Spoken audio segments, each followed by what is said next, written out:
2020 at 7 p.m. Once again, we are holding this meeting using video conferencing technology. The Ohio General Assembly and Attorney General have approved the use of virtual meetings as a viable alternative to conducting public hearings during this time, and the district's alternative complies with the statutory directives. We will be broadcasting this meeting via the Grandview Heights YouTube channel. The link to the YouTube channels are currently available on the district's website. The live stream of this meeting is also being recorded and will be available on the district's website. We still allow public participation at our board meetings. However, we do not have anyone that is signed up to speak this evening. So at this point, I'll officially call this meeting to order. Beth, will you please call the roll? Mr. BOE? Present. Mrs. Gebhardt? Present. Mr. Gousset? Here. Mr. Truitt? Here. And Ms. Wassman? Here. All right. Recognitions presentation, Mr. Culp.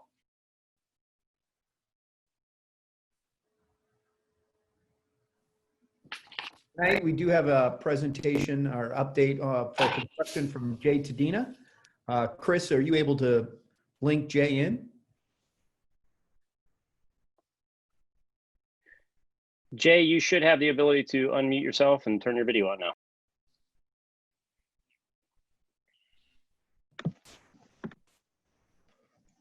Hey, good evening.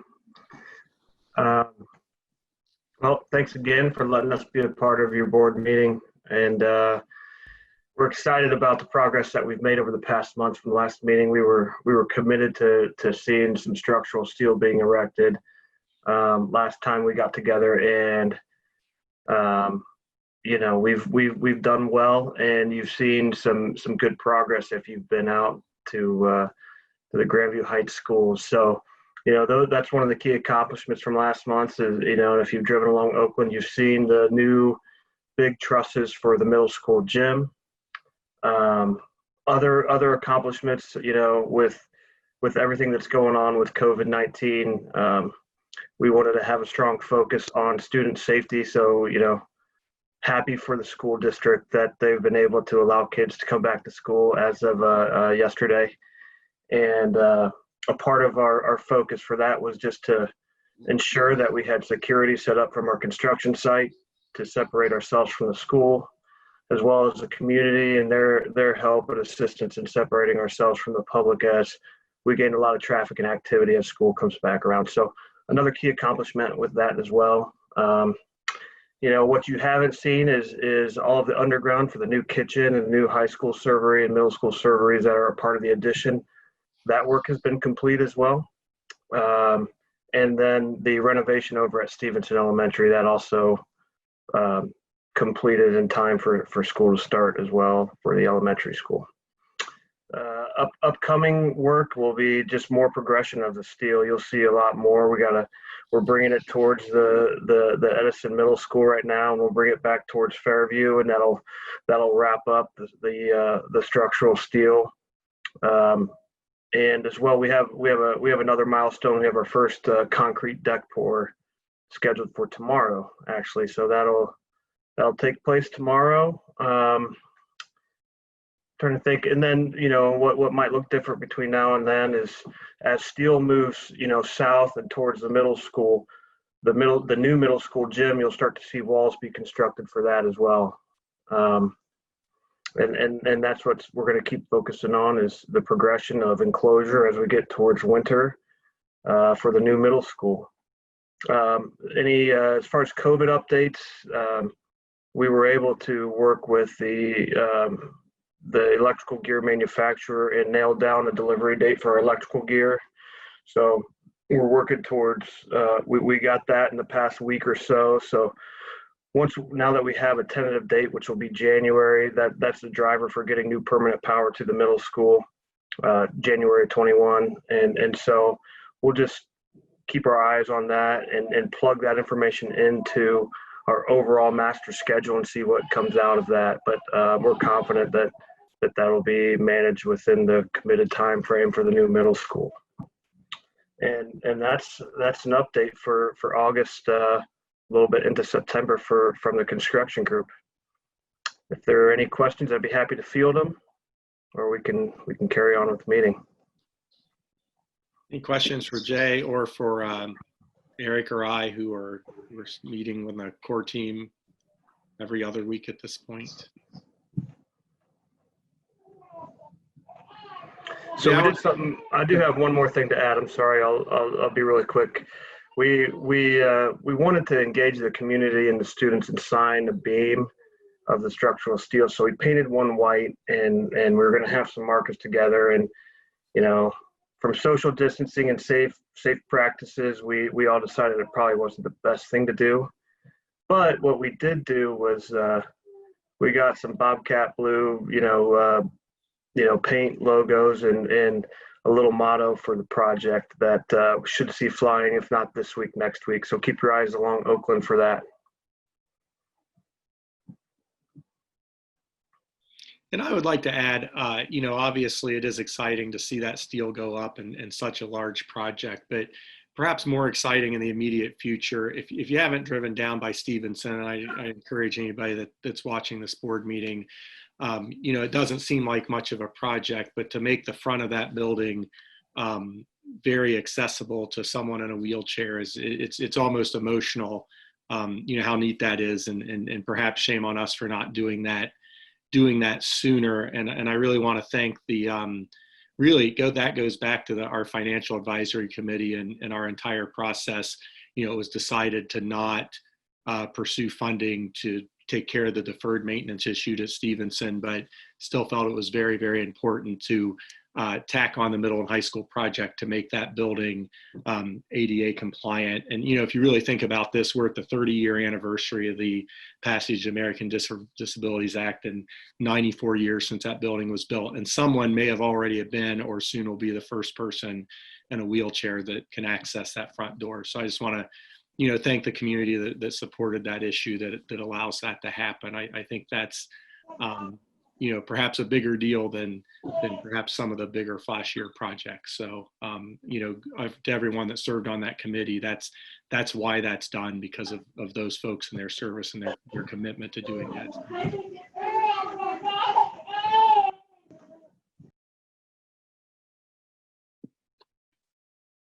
Any other questions or comments for Jay? All right. Okay. Have a good evening, everyone. Thanks. Thanks, Jay. Appreciate it. Once again, I failed to mention at this point, but we did not have any public comment for this meeting at this point. So with that said, in your packet, you have the minutes from the August 12th, 2020 meeting. Could I have a motion for approval of those minutes as presented? So moved. Second. Right. Questions or comments? Beth? Mr. Bodie, Aye. Mrs. Gebhardt, Aye. Mr. Gousset, Aye. Mr. Truitt, Aye. and Ms. Wassman. Aye. Next on our agenda are the building and department reports. Certainly, once again, thank you, Andy, to you and your team for providing those. Any questions or comments from the board on the building and department reports? If not, Beth, you are up. Okay, so I just wanted to give you all a quick update on our August financial reports. I've included an executive summary that I'm just going to highlight a few items on in your packet. So looking at our general fund as of the end of August, our tax collections are about 34%. The final settlement for the first half of our fiscal year is about 45 days later than typical. So that final settlement is expected to come in around September 24th or 25th. So comparing where we're at right now to previous years, it's kind of apples to oranges because of how late this settlement is. So at the end of September, when we look at the financial reports next month, we'll have a little bit better perspective and comparison on where our tax receipts are. And then along those same lines, our property tax allocation, which is our homestead and rollback reimbursements, as well as our Grandview Yard payments are all tied to that first half settlement. So I'll have updates on each of those for you next month. Our state funding is, we know where that's going to be this year. It's the funding is going to be basically where we ended last year with that funding cut and the offset. What I did want to point out is we got our first half casino revenue settlement, and it was about 50% of what it normally is. So that's kind of, the lag time in those casino revenue settlements. We're now seeing from, back to early spring when those casinos were shut down for a period of time. So typically we get about $60,000 a year in casino revenue, and our first half settlement was about $15,000. So just wanted to point that out. And my 5-year forecast, I have projected that revenue to be less than normal. So it's not anything unexpected. General fund expenditures at the end of the month, 2 months into the year, we're at about 16.7% into the year. And our expenditures, with a note that I had made, our medical insurance for the month was paid the first day of September for August. So taking that into account, our expenditures year to date were about 16.2%. So right on target for what our budget is for the year. So not a lot else to report in terms of general fund at this point. We're prioritizing some the PPE needs and some of the COVID related needs with our grant funding, and using up those resources first. And so because that revenue came after some of those initial expenses and purchase orders, I'm in the process of making some adjustments. So again, there'll be an update next month, kind of where we stand with general fund expenses. Construction fund, our interest for the month was just over $62,000. Our soft costs are about 46% spent as of the end of August, and about 6% of construction costs have been spent as of the end of August. So our current fund balance is about $48.9 million. And then looking at our permanent improvement fund, our cash balance is about $560,000, but again, we're waiting on that final tax settlement for our first half revenue there. So we'll see that coming again by the end of September. So that's all I have, unless there are any questions. Any questions for Beth? Not, I'll entertain a motion to approve the August 2020 financial reports and payment of the August 2020 bills. So moved. Second? Second. Questions or discussions? Beth, you can call the roll. Okay, Mr. Bodie, Aye. Mrs. Gebhardt, Aye. Mr. Gousset, Aye. Mr. Truitt, Aye. and Ms. Wassmuth. Aye. All right, Mr. Culp, you're up. Superintendent's report. So I have sent this to all of you, but I'm going to highlight a couple things. First, Stevenson Elementary students each had 45-minute appointments the week of August 17th so they could meet with their teachers, see their classroom, and receive quick reading assessments.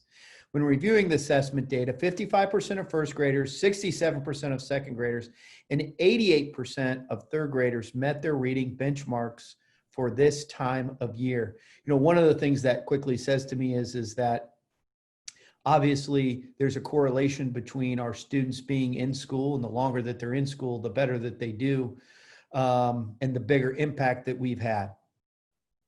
We have 12 staff members that are collectively creating a social injustice, anti-racist class for students in grades 9-12 who want to participate. This will be a credit flex course, and one of the core focuses of that course will be a call to action as to how they can change the world locally. At Grandview Heights High School, attendance and participation were very, very high the first 2 weeks in remote learning.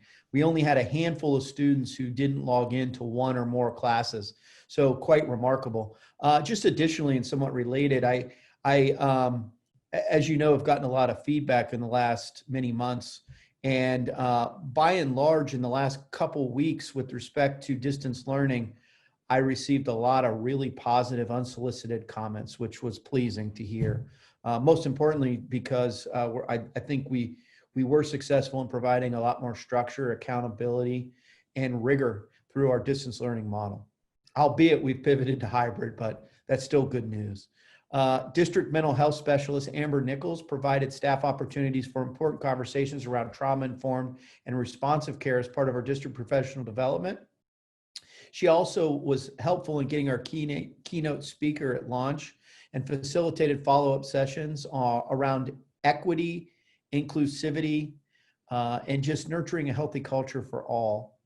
Our 21st Century Learning coaches, Mark Alter and Jess Fields, offered a series of evening instructional sessions via video for students and parents.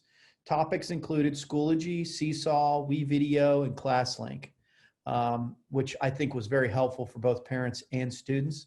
As probably all of you know, we've begun to adopt a quick screen daily health assessment for all staff and students. There's been a few bugs in the system. However, we're still working it out as a way to screen students in advance of them entering the building.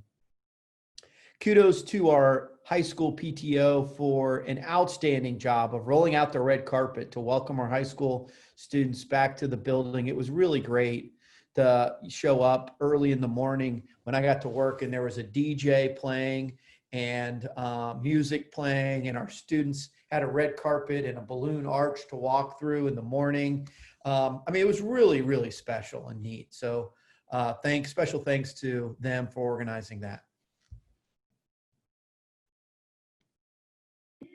All right, any questions or comments for Andy's superintendent report? Excellent. Under curriculum instruction, we have one item for the board's consideration, A1, candidate for graduation. If I could have a motion for item A1. So moved. Is there a second? Second. Any questions or discussion? Beth, could you call the roll? Mr. Bodie, Aye. Mrs. Gephardt, Aye. Mr. Gousset, Aye. Mr. Truitt, Aye. Ms. Wassmuth. Aye. Under board policy and procedures, we have a first reading for board policies A through W. If there's any discussion or description on that for our first reading.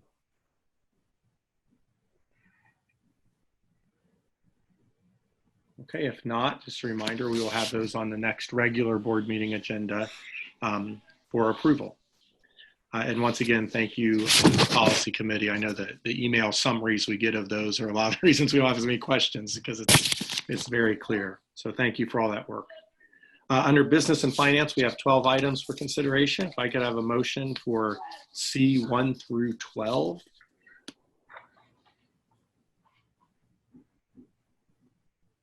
So moved. Is there a second? Second. Questions or discussions on business and finance C1 through 12? So a couple things, Jesse, that I'll just mention briefly that that the Finance Committee talked about. Item number 3, we are making an amendment to our employee 403B benefit plan, and there are certain provisions in the federal legislation that allow employees greater access to their 403B accounts for COVID-related reasons. And so basically what we're doing is we are adopting those provisions and loosening those restrictions so that we did have one employee request to take one of those withdrawals. And so it has no impact on the district, but loosens those restrictions for employees to access those accounts that have been permitted by federal legislation. And then item number 4, the kids club fees. This is something that the Finance Committee also talked about at our last meeting. And because of the smaller class sizes with the same staffing, what we are asking the board to consider is a temporary increase in the kids club fees while we are operating in this COVID environment. So once we are back to a traditional operating environment, those fees would revert back to what they are today. So just wanted to point out those two items. And then in number 9. Beth, I have a question about the kids club. Oh, sure, yeah. When you mention a traditional environment, would that, you're not talking about like a hybrid versus virtual versus traditional? No, yeah, traditional probably wasn't the best word to use there. So when we are back to a pre-COVID, then we'll go back to those existing fees. So while we're in this COVID environment, Kids Club is going to operate, but it's going to have much smaller class sizes to allow for social distancing and smaller groups, and so to cover some of those additional costs, having the same number of staffing, but with less children to accommodate smaller sizes, we're asking for a temporary increase. So once the COVID restrictions are over, we would go back to the fee structure that's in place today. And the COVID restrictions that are in place are from the state of Ohio? As far as the social distancing, Yeah. and yes. Okay, great, Yes. Thanks. Yeah. And then the other thing I wanted to point out is somewhat new. In number 9, in our board policy, it does stipulate that each of our activity funds, so these are like student fundraising accounts, and each of our athletic teams that have fundraising accounts complete what we call a budget and purpose statement each year. And based on our board policy, those are supposed to be presented to the board. So this is something that we're just trying to tighten up a little bit and make sure that we're doing that is in board policy. So each of those advisors have filled out that form, basically identifying how they're going to raise money and what purposes or functions they're going to use that money to support. And those are attached in your packet. So just wanted to explain that's something a little bit new there. This is pretty simple, but just a question. I noticed that there were a couple accounts for classes that have already graduated. Yeah. What happens with those? So actually, that's a great question, Emily. So it varies year to year, so the last couple years, Principal Rob Brown and Senior Class Advisor Kevin Richards, I have communicated with them, how much is left in those accounts, and there has not been a decision made yet on what to do with that. Sometimes, like in a more typical year, there might be a few $100s left, and maybe that senior class balance will get transferred to the next year's freshman class to kind of start them out. One year, the senior class requested that the money be donated to the Steve Hall Memorial Scholarship Fund. So it kind of depends. Mr. Richards works with those classes to kind of find out what their wishes are. The class of 2020 is a little bit unique. Their balance is actually larger than what a senior class typically has after they graduate. So we do have, I think, the last couple years worth of senior accounts that the money is still there. So I'll continue to work with Rob and Kevin on that, on how we're going to, how we're going to dispose of that money, or what we're going to use that for.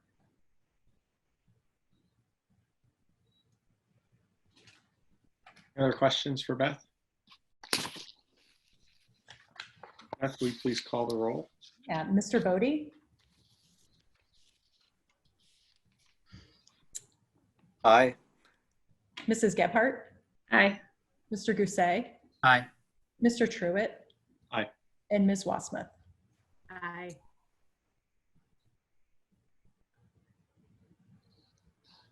I think we might have lost Ms. Wasmuth. Aye. She said aye. Okay, gotcha. Thumbs up.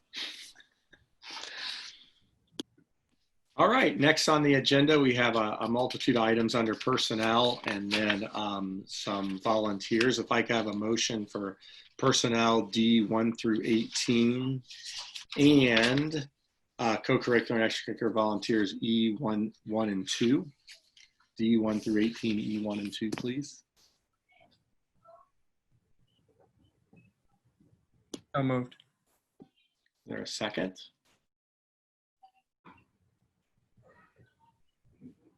Second. Questions or discussions about? Jesse, if I may, I want to just point out a couple things. Number one, D1, retirement. I want to send a shout out to Rebecca Kraus. She's been with the district a long time and was a dedicated public servant and changed lives of our kids. She will be missed. Special thanks to the board also for our athletic game day payments and approving those, hopefully, and that this helps us monitor whether it's mass or gate entry and helps us provide a safe environment, as well as ensure that we are following all of the guidelines we're required to follow. So special thanks on that. And then I wanted to, there was one other thing I wanted to point out, I think.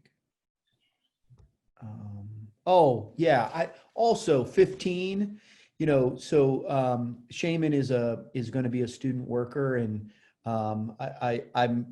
this is going to be a really good thing for him and for us. So a special shout out to Shaman as well. Excellent. Any other questions or discussions? Beth, could you please call the roll? Mr. Bodie, Aye. Mrs. Gebhardt, Aye. Mr. Goulet, Aye. Mr. Truitt, Aye. and Ms. Wasmuth. Aye.